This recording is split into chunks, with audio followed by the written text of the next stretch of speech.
This is 2 Minutes Together, a ministry of Central Lutheran Church, Eugene, Oregon. I'm Pastor Ben. This week, our gospel lesson is the familiar passage from the Gospel of John when Jesus turns water into wine at a wedding in Cana in Galilee. It's one of the most well-known of Jesus' miracles, but it's actually one of the most unusual. And the reason is that unlike most of his miracles, Jesus' miracles, or signs as they're called in the Gospel of John, are done in front of everybody. And everybody sees what's happening, even if they don't understand what's going on. But this one specifically says that the wedding guests did not know what had happened, though it provides the parenthetical note that the servants did. It's odd. It's also odd in that of all the miracles Jesus does, it's the one that seems most trivial. Most of the times Jesus' miracles are about people's health or their needs.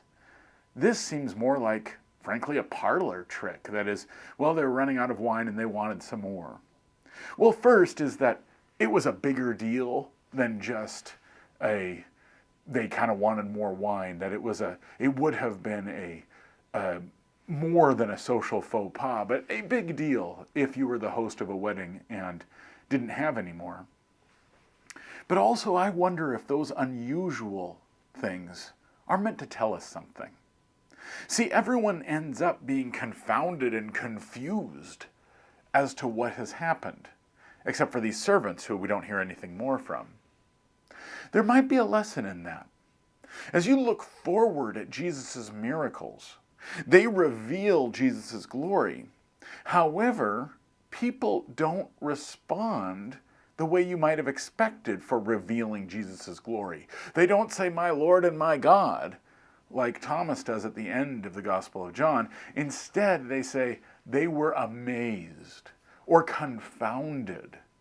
Here, they're obviously amazed and confounded. They don't even know that Jesus has done it.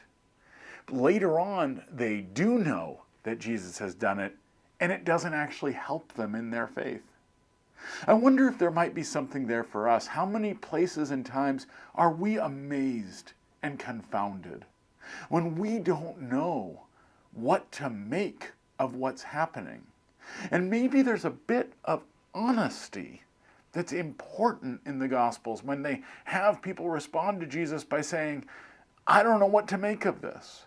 And maybe instead of that being a condemnation, is instead an invitation.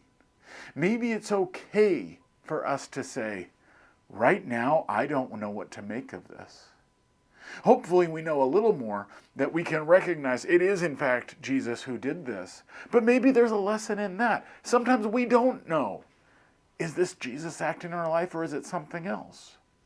But our trust is that it's not up to us to know all of those things. It's God who is faithful more than we are.